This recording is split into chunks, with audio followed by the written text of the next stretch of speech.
So welcome back, everybody. We're continuing in chapter 39.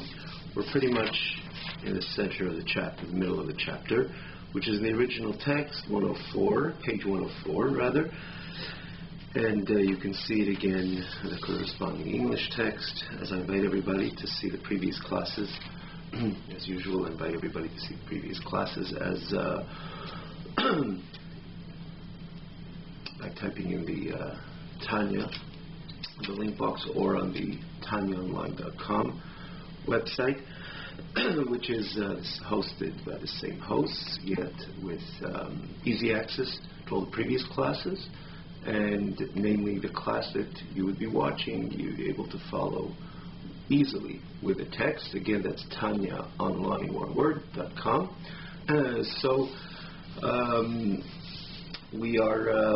We try always to give a little bit of a backdrop of the class, which is based on the previous classes, but we make an attempt that it should be brief, simply because there is such an easy access to the previous classes to have a understanding, perhaps a comprehensive understanding of where the Alter Rebbe is getting at in this very period, in this very chapter, as well as in the other chapters of Olam Hatzilus.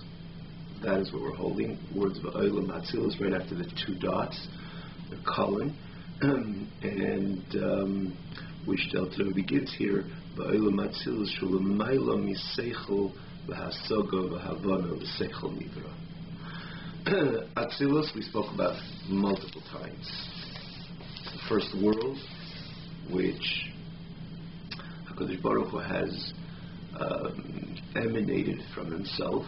You can't say yet even the word creation already belongs to the subsequent Elam, Bria, Yitzir, Asiyah. For that matter, we find Bria, creation.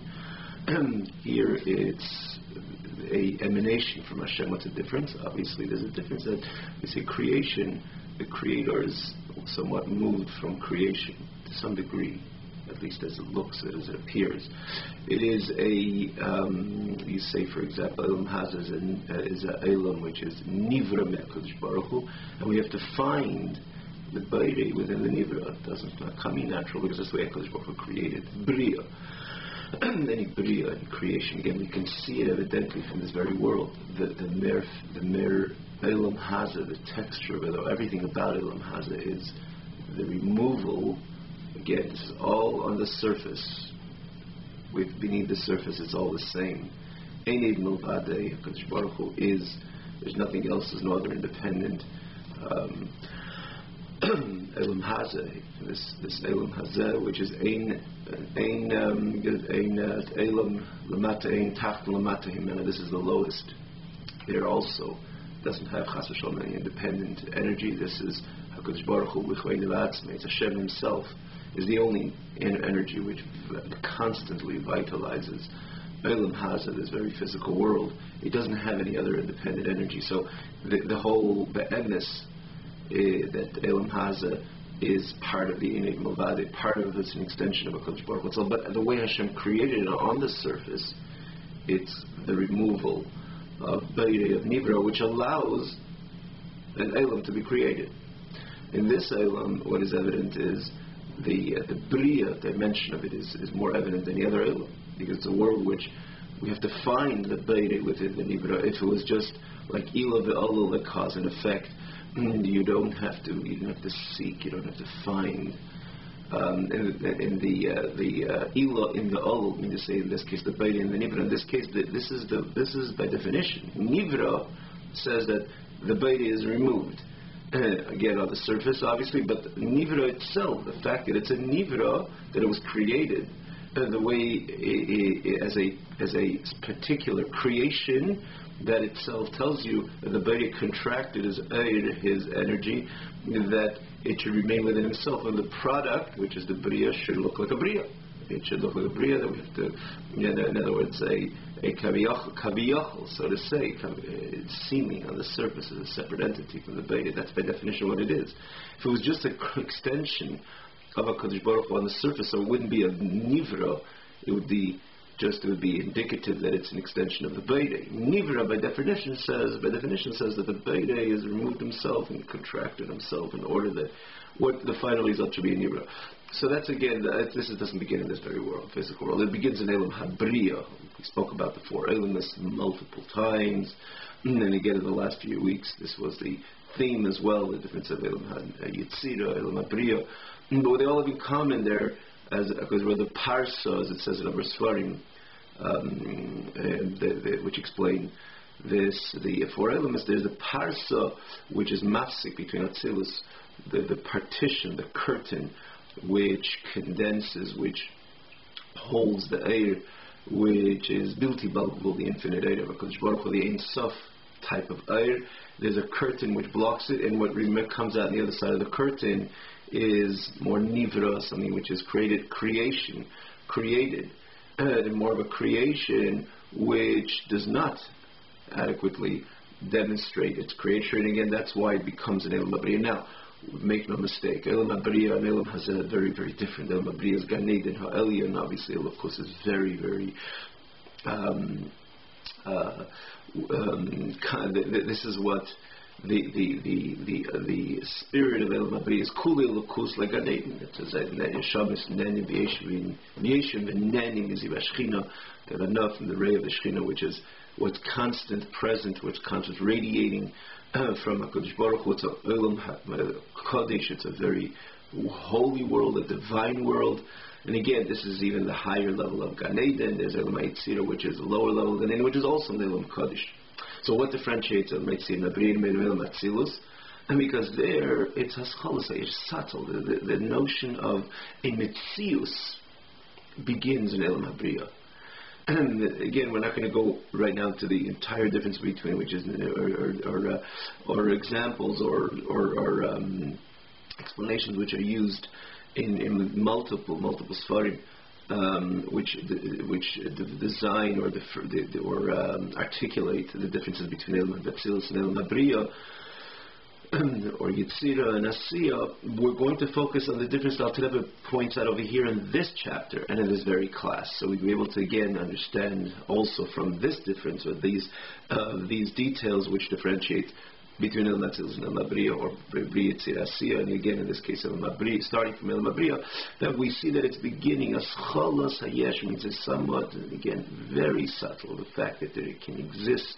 Metzius, again, at the most subtle level. That's the beginning where eventually it expresses that notion of Yeshus and Metzius to a lower level, where the Yeshus expands itself a bit more. Again, in the worlds which are in the spirit of Kedusha, it obviously always remains more subtle, less subtle. It's not like the Hakshama, the Yeshus, the crassness, which exists in Elam Hazeh Gashmi as an example, which is the ultimate Yesh, Mitzi is kind of Aniva Atsi Eid, which is a common I am. This is what Elam Hazeh is.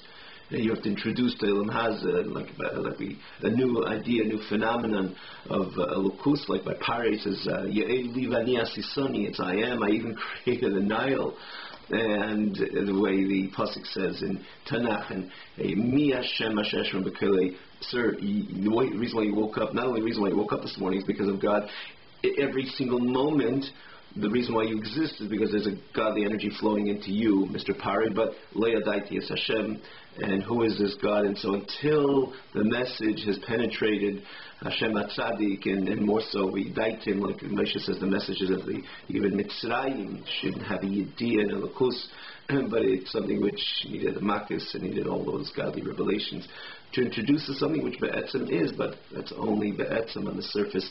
It's a world which is Tachlis HaKshama, Tachlis HaYeshes, Tachlis HaMetziz, which means the ultimate I, the ultimate ego. A world is again Elam Hazeh. By definition of Elam Hazeh, it's about a world which, on its own, does not recognize its creator. It's kind of the separation between creation and creator is stark, much in Dafka and Elam Hazeh. Again, it is much more. The contrast between BAYT and Nivra is obviously much more stark in this very physical world. We need not to elaborate, we need not to explain. we all can understand and identify it. And this is our Aveda, to introduce a Lukus to our own Yeshis, our own Metzias, which is associated with our Guf and Bahamis, since we daven and we learn and we get to say the same messages sometimes again and again. We daven every day, and more so 3 times a day, in order to the Emes Hashem Le'elam, like it's supposed to introduce to our own Elam. Elam Kotan Zeha Adam, Elam, the Gemara says in Lashon Helen Hester, conceals the Emes. But we introduce it every single day and multiple times throughout the year in different ways. Like I say, Rosh Hashanah, V'yeda Kol Pol Kat Pe'alte. We work on ourselves, and again on that hour, we ourselves should see Kol Pol Kat Pe'alte, Yeda Kol Yitzur Kat Yitzarte, that everything is a Lukus, and Lukus is everything, God is everything, and everything is God. But not only to ourselves, to society, and ultimately to the world around us, until the Malach Ha'aretz Hashem. This is where we're heading to. This is the fruition of our work and our toil throughout the 3,300 years, to have the Atah Haresa, in other words, the Haresa Ladas, that the world should have a knowledge and a Re'iyah and a vision and everything, the perfect synthesis of BAYT and Nivra, the fusion of the two, until the entire land, the whole entire world, we fill them with knowledge of HaKadosh Baruch Hu. The entire world, not only Bayam Yisrael, the entire world. This is the lashon of the pasuk. It doesn't say U'mala HaBeis HaMedrash, U'mala HaKol Deis Hashem, or U'mala this neighborhood or that neighborhood, U'mala HaOretz Deis Hashem. The entire Oretz will be filled with Deis Hashem, the knowledge of HaKadosh Baruch Hu. But this takes toil, this takes work. 3,300 years. That's a long time. Something which is by etzim and so adi. This is what it is. But this is the way this world was created, with the tachlis hakshama and the ultimate niva atzi'eh, the arrogance, the ego. It's a world which on its own does not demonstrate, and quite on the contrary, would shake off the whole notion of a lukus. We have to bring it in, introduce it again. This is the reason, Maseno, our doings, our toil, and also, as we explained, even the mitzvahs that we do, we take the gashmis of Elam Hazah. There's a significant majority of Torah mitzvahs is not seclusion of Elam, but working with the Elam. The wool is not wool, it's wool, but the wool is there, it's tzitzis, and the parchment of the animal comes a sefer Torah, tefillin. With this, we introduce the godly reality within Elam. Now, this is the extreme of Elam Hazeh.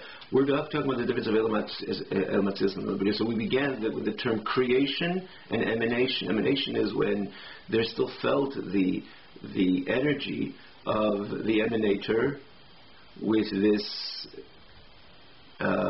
which within an emanation, in other words, within the area where the light of the emanator shines into this world of emanation, which is again the Elam Hatzilus, where the Lukus is not only felt, but Elam Hatzilus is a world, like it says, it's a world where it expresses the Ein Sof of HaKadosh Baruch Hu. For that matter, we say that all the 10 spheres of Hatzilus, that's when we say it's Hashem's Chesed, that's Chesed of Hatzilus.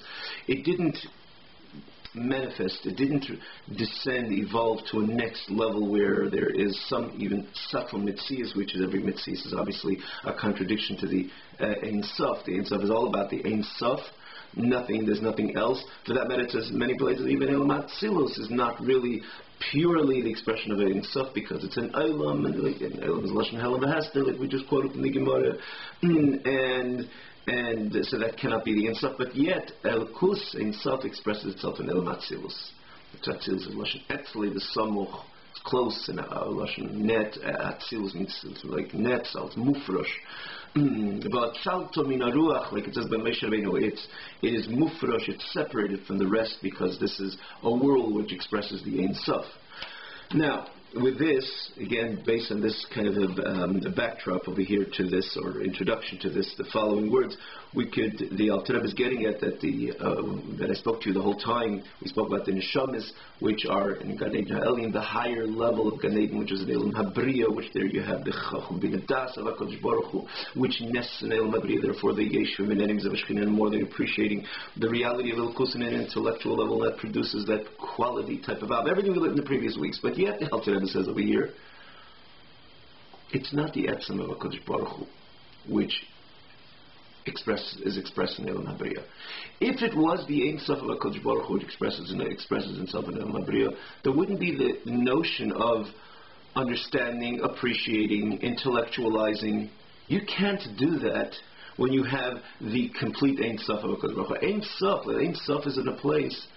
What causes the reaction to a revelation of Ein Sof is complete bittul. I mean, it's a complete self-nullification. There's no I understanding, again, even the most subtle levels. Even a shaman divested of body, which the ego really doesn't exist there. And it's yesh v'neni mizar shechina, but I understand, I appreciate, I comprehend Elokus, and therefore I produce the feeling to Elokus, nehenin, which has an appreciation, or I mean the pleasure. You have a pleasure of something that you can appreciate. You can't have a pleasure of something you can't appreciate. Take to sit down in front of this computer, it has every single program in the world, you're appreciating it, you're liking it, you have enough from it. I don't know what it is all about. But when you start understanding what it's all about, and you see this program and how much this can contribute to you in general, to your overall well-being, and then you see the benefits of it, then you can start liking it and appreciating it, and so on. But this is even that is just because your knowledge, you don't understand it. It's something which is there to be explained to you, and you could tap into it and appreciate it. But you're talking about Lukus, the Ein Sof of HaKadosh Baruch Hu. In the face of Ein Sof, you can't say Neni Vizi Vashchin, have a Noah, or have a intellectual grasp on Ein Sof. You can't, because Ein Sof is Ein Sof as it sounds. Ein Sof. Take, for example, somebody who needs a bit of light because he has to read a sefer, learning a piece of Gemara, or reading any book, lahavdil. And something which is important, obviously, which is Chas v'Shalom, doesn't contradict to anything which is according to Torah, to the Torah demands, and it's dark. So you open up a little light. You can appreciate it. It's a bit of light, and it has a certain amount of shine which is coming through that bulb or something, which could be very, which allows me to read the sefer, for example. So this light is a containable light. If I put on something extremely bright, something which has something which is beyond the measure, beyond the norm, which is probably illegal to sell in the store, something which would be overwhelmingly bright. But if you put it on, I'll lose myself completely. To go ahead and read words and make sense of whatever's around me, I wouldn't be able to do that because it's so overwhelming. The light is so bright, so I completely lose myself to the experience of that light. I cannot remain composed, certainly not read a book, because it's just too shiny. But weren't you looking for some light? So we gave you a bit more. No, I needed something, the light I need in order to appreciate everything what I'm doing, or for example, to read the sefer and so on, is I need a condensed light. If not, I'll lose it. It won't I'll lose my entire composure. It won't do good. Even I'm looking for light, and you say, give me more. It's like rain. I need rain, but I can't. A marble was something that brought destruction. Even it was just more of the same rain. Because when you have something which is too grand, that the keli, the container, cannot contain, so the keli loses itself to the experience of the of the light. And so too, when you think about it, this is all just mishalim, not light has Ein Sof to it, but think about and none of this, not rain has any Ein Sof dimension to it, but think about the true Ein Sof. HaKadosh Baruch Hu b'chvei devatz, the infinite. Anything finite cannot contain, by definition, cannot contain an expression of infinity. Cannot. So what about the neshama divested of the body, so it loses its hagbala, its finitude, or the finitude is seriously diminished, because what really is magbil really limits the person. Where do we find true finitude? True limitation is everything associated with the body, which has its agbolas, its borders and limitations. As we all know it, the body is part of Elam Haza, which is mugbal, meaning to say it's a limited entity, an entity of an expression of limitation and finitude. As opposed to neshama, which is divested of body, obviously it's much more free. doesn't have the agbalas, limitations of this physical world. Again, in this particular container, which is the person's body, or the nefesh, but take even the gufa gashmi. But yet the neshama is also a nivra, even though it has dimensions of BAYT and its core essential levels. But at the end of the day, neshama is a nivra. So if it's a nivra, every nivra to some degree, to a great degree, is mugbal, is limited. So how could a neshama experience the Ein Sof of HaKadosh Baruch Hu? And it truly cannot experience the Ein Sof, because Ein Sof is the infinity of the BAYT, which is truly Ein Sof. The neshama ultimately is a nivra. Nivra cannot appreciate a complete exposure of BAYT, of the Ein Sof of HaKadosh Baruch Hu. So when we say neshama is yeshmin v'neni miziv hashchina, when we say neshama, as it says, that itself, before you even go further, that itself tells you that it's not the Ein Sof of HaKadosh Baruch Hu that it's experiencing. The Ein Sof k'mishahu. It's a condensed, it's a measured expression of the Ein Sof. If not, it wouldn't be yeshvin, it wouldn't be nehenin, deriving pleasure and understanding and appreciating and so on. That would not be, because Nivra can never appreciate Ein Sof, can never sit and exist and how much more so appreciate, have a no pleasure, something which makes sense to me. No, in the face of Ein Sof, you become completely bottled. The mitzvah is completely annulled. To a non-existent state, not an existent state which has having pleasure, understanding, intellectualizing, and so on. So whenever we think about the experience of the neshama in Gan Eden, it has to be the condensed, contracted version or measure of the Ein Sof. Not the Ein Sof K'mishahu, because if it's the face of the Ein Sof K'mishahu, that points at bittul, not I am sitting, having a no, and understanding, and so on.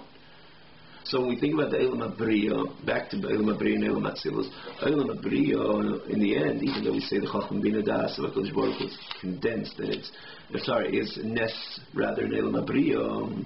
And again, this is the Chacham Bina Das of Atzilus, and Atzilus is a world which hosts the Ein Sof. Atzilus is a world which lives the Ein Sof of HaKadosh Baruch Hu.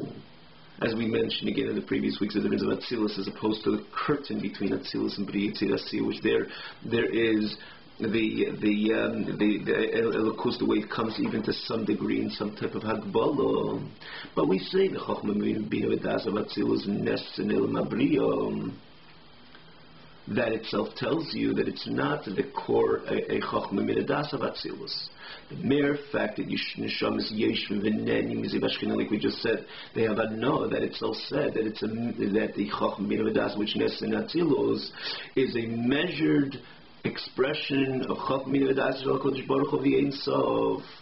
And that is the reason, again, why they could have an appreciation of Elokus.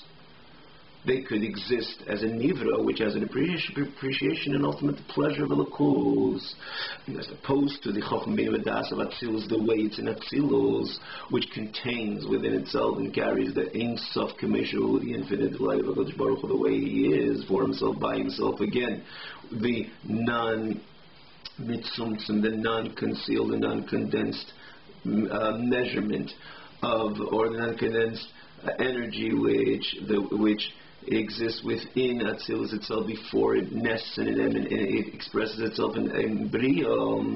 What does that cause? That causes a complete bittul, like we say, a complete state of self-nullification.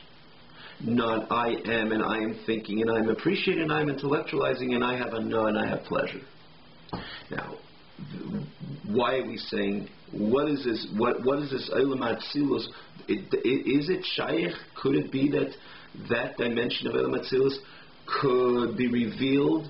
And is there some type of consequent reflection in a particular style in Avodas Hashem as a result of the revelation of Eilam Atzilus K'mishahu as is? The answer is yes.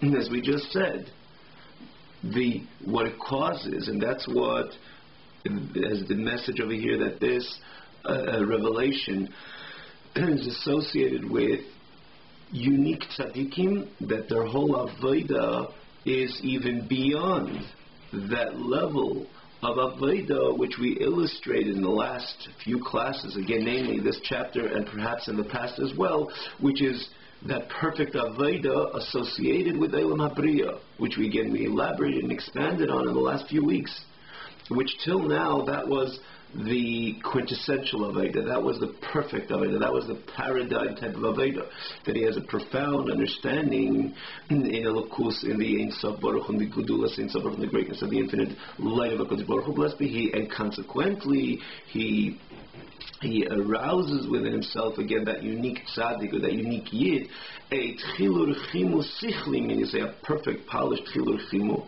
which is yid and ava feeling, which comes again consequent to a beautiful, structured, comprehensive understanding in his BAYT, in his creator.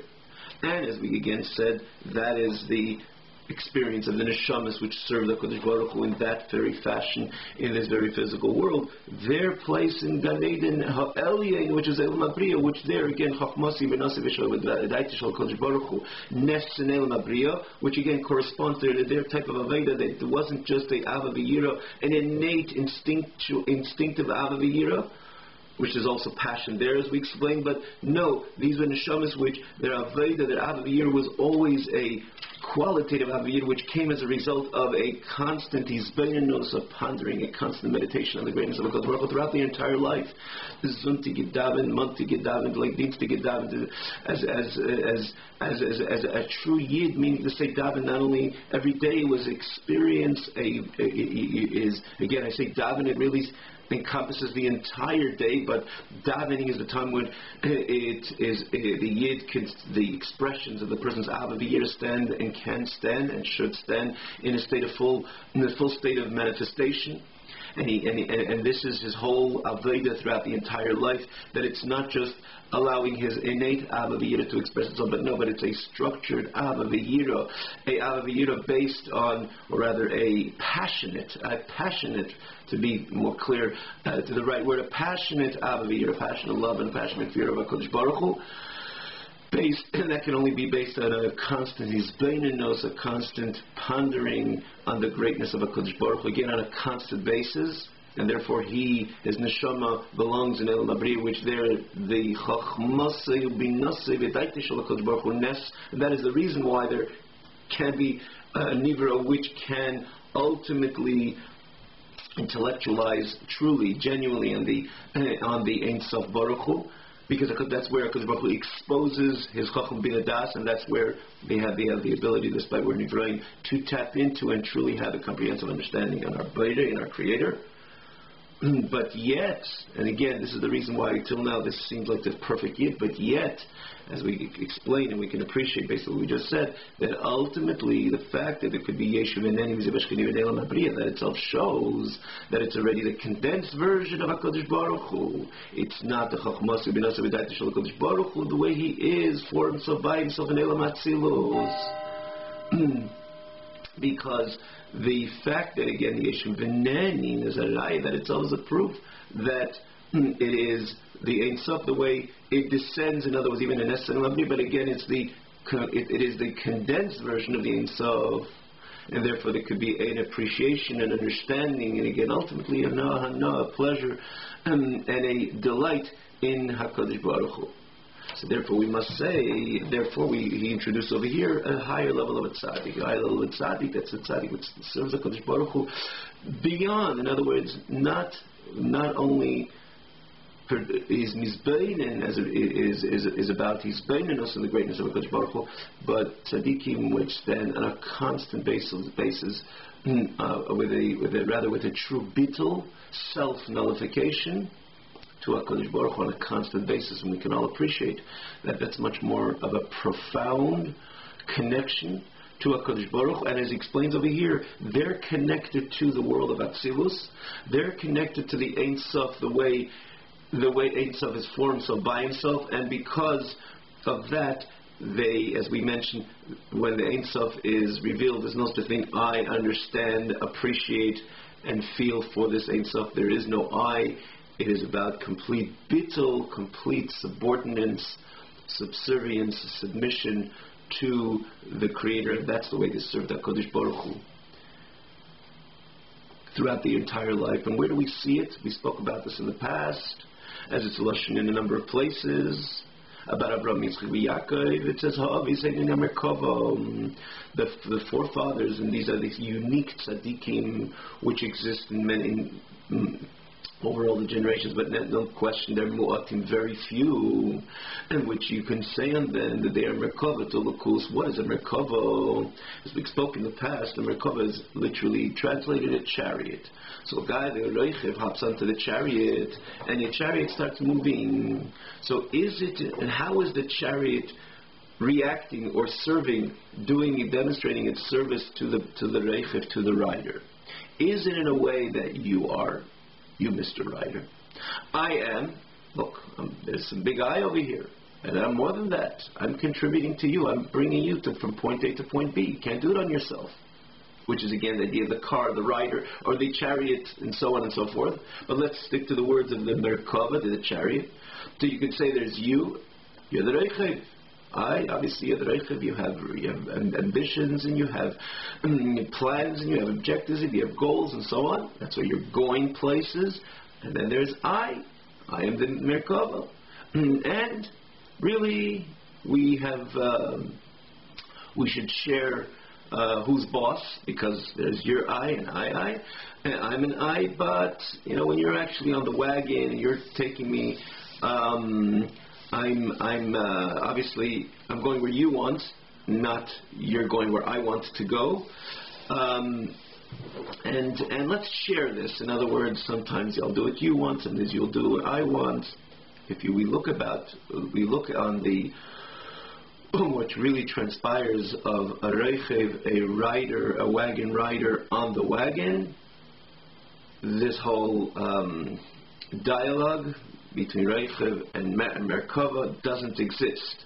The whole description we just described doesn't exist, despite, yes, the merkava, the chariot, we could look at it from a certain perspective that it has some ego, because, look, it's taking the person to a place that the person cannot go on his own. But if you look the way things are truly, the merkava, it has no I and no ego to it at all. It's only about the reichev, because the reichev hops onto the wagon. The merkava doesn't even say its opinion. Mr. Reichev, really, I want to go left, but you want me to go right. Look, you have the reins in your hand. You're going to override me. That doesn't exist. That's not the illustration. That's not the example of Merkava and Reichev. That's not what's transpiring. That's not what's happening when you see a Reichev on a Merkava. True, the Merkava is bringing the Reichev, the chariot brings the Reichev to a place where it cannot go on its own. But the Merkava is completely batul umevutul, completely stands in a complete, absolute state of self-nullification to the Reichev. It doesn't even say boo. It doesn't even say anything. It's just where you want to go. That's where I'm going. It doesn't even say that. It doesn't even say that. It's completely no mitzias, and l'chatchila, in the very onset, wherever the reichev, the rider, wants to take it, that's what it does. And again, it doesn't even look for any credit. It doesn't even say, really, I want to go left, you want to go right, you have the reins in your hand. There's nothing of that. A merkava, by definition, that's why many times I use a little bit I hesitate to use the car. The car would be the same idea. The rider, you're in charge. You have the steering wheel and so on, but nonetheless, because of the car, it has some energy on its own. We control something, and sometimes chas v'shalom, you leave it, it can go, and we have to sometimes control the car. And so it's not an accurate example. The merkava is an accurate example. It has no energy and has nothing on its own. It's just wherever the Merecha wants to take it, that's where it would go. And that bittul, and that's what it says, Avraham to Yaakov, were a merkava to alakus, that didn't just do what Hashem wants. Take anybody who you think you know. You think very highly about yourself. Would you ever have even the audacity to call yourself merkava to alakus? Meaning to say that we wake up in the morning, and many times throughout the day, even we do ultimately what's right, and we truly do what's right in davening and learning and serving HaKadosh Baruch Hu, but to say that I didn't have any ruts and I didn't want to go right, and yet HaKadosh Baruch Hu told me, or I didn't want to go left, and HaKadosh Baruch Hu told me to go right, and I submitted myself to HaKadosh Baruch Hu, which is wonderful, and it's very special. and we have especially when people are challenged in their Avodas Hashem, and they ultimately do what Hashem wants them to do. And it is very unique. Yet you cannot give the term merkava to their Avodah as of yet, because the fact that I want and I have a desire to do that, eat that, speak that, think that, and yet ultimately I submit myself to Baruch Hu. It's like the Reichel says, I really want to go left, but you want to take me right. It's not a merkava. So the term, now we can appreciate and understand what it says about the Avis Heini na merkava. Ooh, this is not the regular. This is not the regular. These are people who didn't have their own ritzainus. They had nothing of desires, their own desires. They were completely bottled, completely stood with a complete submission to the Reichev, to the writer, which is obviously HaKadosh Baruch Hu, which has a plan. He wants to go from point A to point B again, to bring Elokus into this physical world. These HaKadosh Baruch Hu, these like Dira V'Tachtein, HaKadosh Baruch Hu wanted this very physical world to be transformed to a godly world. Avraham, Yitzchak, Yaakov are the Merkava. You are the writer. We're going to do. We have none of our own ritzainus. Not in action, not in speech, not in thought, not 1 hour a day, not 1 hour a year in Kippur, by Ne'ilah, or by davening on a daily basis. 24 hours. They were Merkava to HaKadosh Baruch Hu. That is stupendous. That is very special. That is very unique. And where did they get their bittul? Because they were connected to the experience of Elam HaTzilus. They felt the Ein Sof. And when you feel the Ein Sof, there's nothing within your system which, in the most subtle basis, we're not even talking about going in a different direction and then yet submitting myself to HaKadosh Baruch Hu. There is no I, there is no ego, even in the most subtle levels. Because in the face of Ein Sof, there's not even an I which is mizbeinin, ponders, appreciates, understands, derives pleasure, delight, and so that doesn't exist. That can only exist if it's a measured amount of Elokus, the way it comes in a measured, mitzumtzum, condensed manner. Because when the light of the Ein Sof is turned on, or when a person experiences the Ein Sof, which is again the Chachmasim and Binasa V'Daita Shel HaKadosh Baruch Hu, the way it's in Atzilus, not the way it crosses the Parsa, the division or the partition between Atzilus and Bria. The way it's in Atzilus, the Ein Sof, which again is the host of the Ein Sof of HaKadosh Baruch Hu. The result, a yid which is completely bottled, or any which is complete, it brings about complete bittul to HaKadosh Baruch Hu, complete submission. There is no I at all. And that's the way these tzaddikim, these unique tzaddikim, serve HaKadosh Baruch Hu. Now, I just want to make it clear, it's not that periodically they didn't have the ability to mizbein. They were open to the experience of Elam HaBriya as well, but understandably so, they didn't lose out on anything. But they stood more so. Namely, their Aveda was much deeper than that. It's not a deficiency that you stand in a bittul as opposed to understanding, appreciating, deriving pleasure, and so on. On the contrary, it's an advantage. You're part of the Ein Sof experience, and therefore there is no I. You stand with a constant bittul to HaKadosh Baruch Hu, like a merkava to the Reichel. It's a greater connection and a greater appreciation and a greater contact with the Ein Sof. And this is the basis of today's BAYT, today's class. Let's try to see it inside. Baruch atah Adonai Eloheinu melech haolam she'akel niya bidvarim.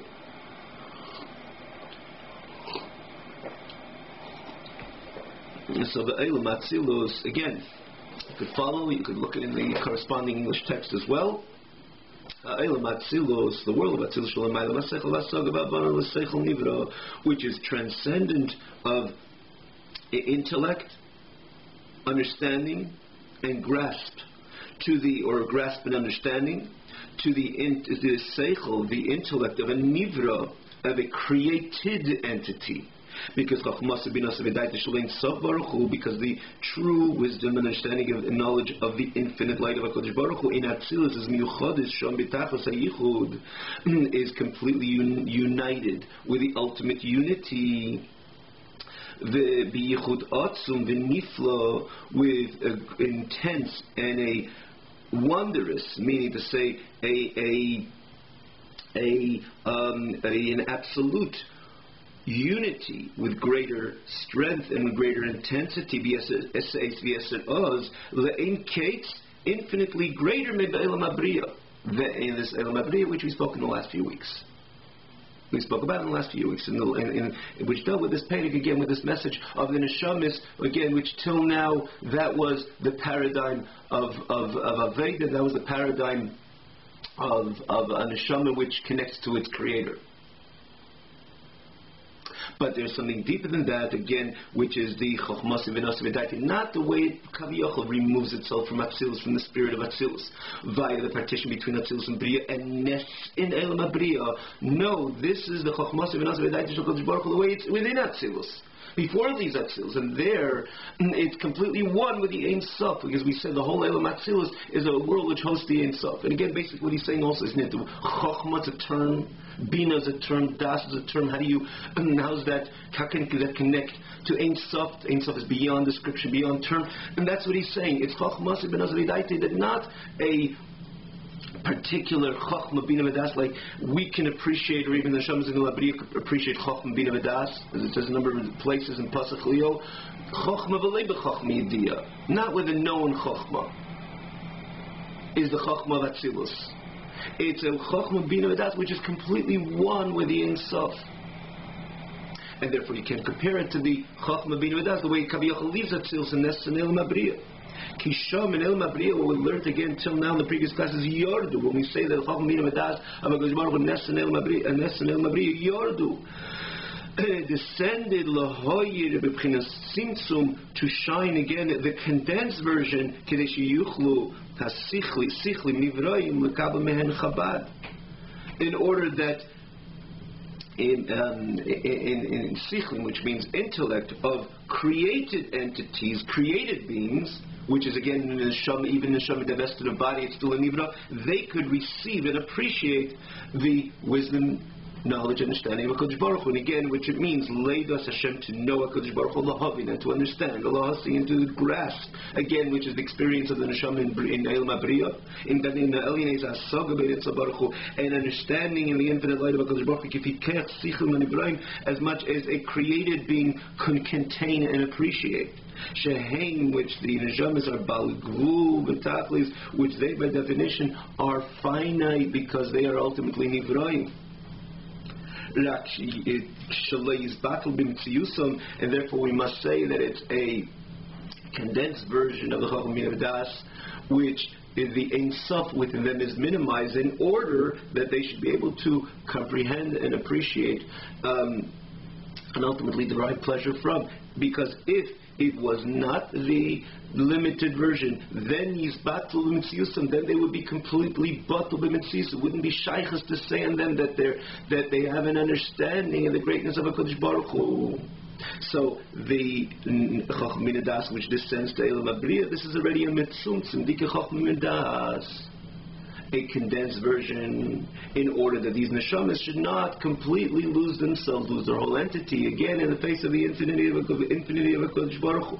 At that point, if that would happen, they wouldn't be completely lost to that Ein Sof, they wouldn't be anymore.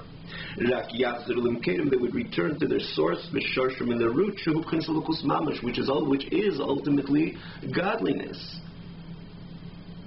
And this, like he goes on, he says, this concealment, this contraction, that is the sibas ha'orah shemi'irisham chabad shlein sovar. That is the reason that there could be a ha'orah, which means a radiation of the Chochma Bina V'das, so HaKadosh Baruch Hu, which shines in Elam HaBriya, l'neshamas elo, to these neshamas, again, by Elam HaBriya. This is the reason, the tzimtzum is the reason that there could be something which could be appreciated, attended to. As opposed to an Atzilus. There is no tzimtzum. He adds kol kach. That's basically we said it many times. You cannot say that Elam Atzilus, even though it's an Elam of Ein Sof, you cannot say that's the true description of Ein Sof. Because then there is no Elam, there's not even Chochma Bina Das, because the Ein Sof on its own, if you think about the true definition of Ein Sof, has to be beyond even description of any sphere at all.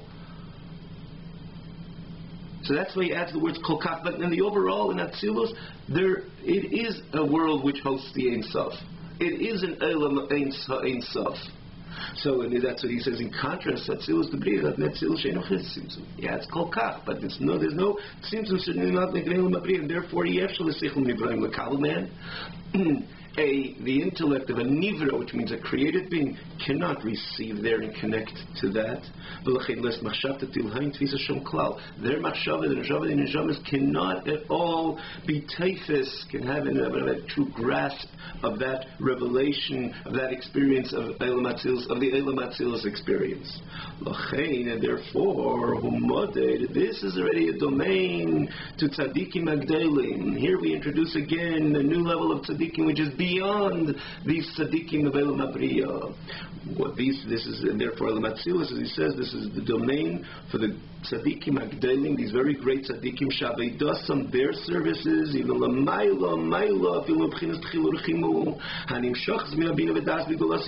it's much greater and much higher, much deeper than even the experience of fear and love, which come as a result, consequent to a structured and profound understanding in the greatness of HaKadosh Baruch Hu, which is again the whole experience of Eilam Abriya, Gan Eden Elyon, etc.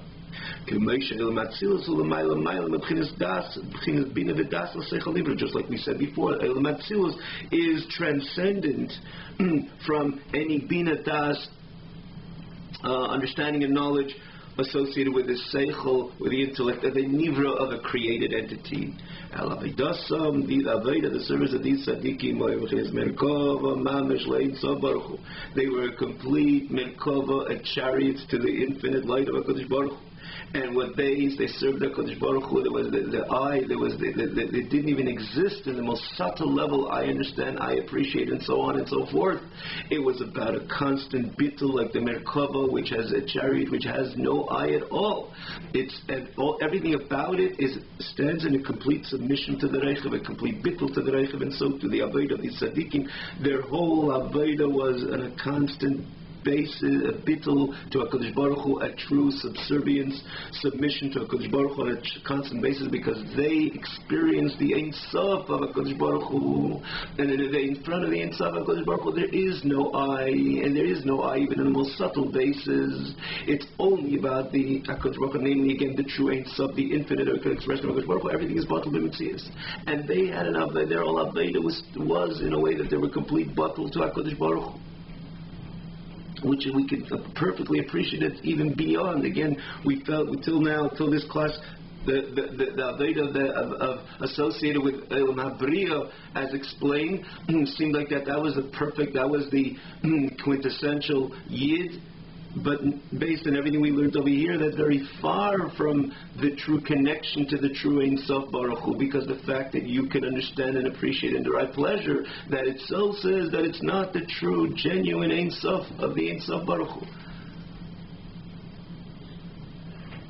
Because if you're dealing with in the face of true infinity, nothing can exist. Even something which wants to connect to the BAYT and in any level, may it be intellectually, emotionally, it's I connect, feel, and so on. In the face of the Ein Sof, there is no I. And so this is already a place, the Eilam Atzilus is a mother, is a place, is a domain associated with tzaddikim gdelim, that their whole Aveda was beyond appreciating, beyond understanding, beyond comprehension, beyond feeling. They stood with a constant bittul, self-nullification to HaKadosh Baruch Hu, and again on a constant basis, similar to the Merkava, which is constantly bottled to the Reichav. Without even initial, on the onset it doesn't even desire. I really want to go left, but you're pulling me to the right, and you're the boss. It doesn't exist. The Merkava on a constant basis is bottled to the Reichav. And this is the type of the tzaddikim that the batul mitzvahs l'chol abayis baruch again all constantly consumed in the light of HaKadosh Baruch Hu, hein v'chol shalahem, them and everything which was related to them, ali dekiyum ateidah v'mitzvahs, and through fulfilling Hashem's Torah and Hashem's mitzvahs, Now the Rashamru, like it says by the Avis Avraham Yitzchak Yaakov, that Ha'avis Hein Hamerkava, that the Avis had that unique term in their submission to a Kodesh Baruch Hu, similar to the Merkava, the chariot, to the rider. Because Avraham Yitzchak Yaakov, it wasn't periodically, but all their days, this was their service. They stood in a complete bittul to a Kodesh Baruch Hu, which tells us in a certain sense how distant Avraham Yitzchak Yaakov. Sometimes we try to identify certain people. Oh, they are Avraham Yitzchak Yaakov.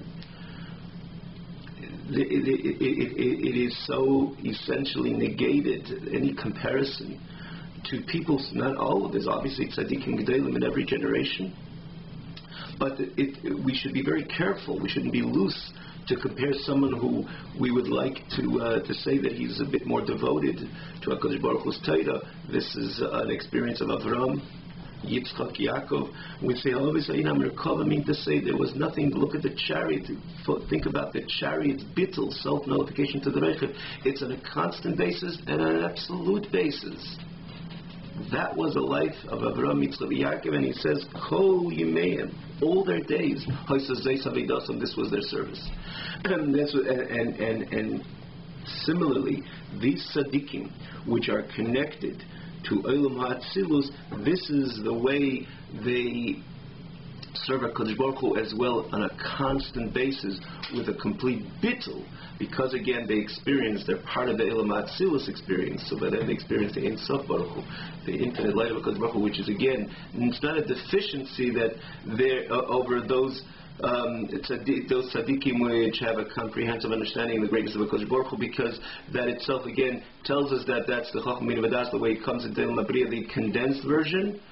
And therefore, even though perhaps and periodically they could do that as well, but namely, their Aveda is much deeper than that, because they're in tune with the Ein Sof, the infinite light of Atzilus, and therefore they stand on a constant bittul, constant self-nullification to HaKadosh Baruch Hu, a constant subservience to HaKadosh Baruch Hu, in a way that Hein v'chol shalahem, them and everything which is pertinent to them, again, is batul to HaKadosh Baruch Hu. And again, through their unique fulfillment of their learning, the unique avodah of Torah and their commitment to Hashem's mitzvahs, it is always an expression again of Him, of HaKadosh Baruch Hu, and nothing completely, again, absolutely nothing about them. They are as similar to a merkava, and their service is similar to being a merkava to HaKadosh Baruch Hu. Have a wonderful evening.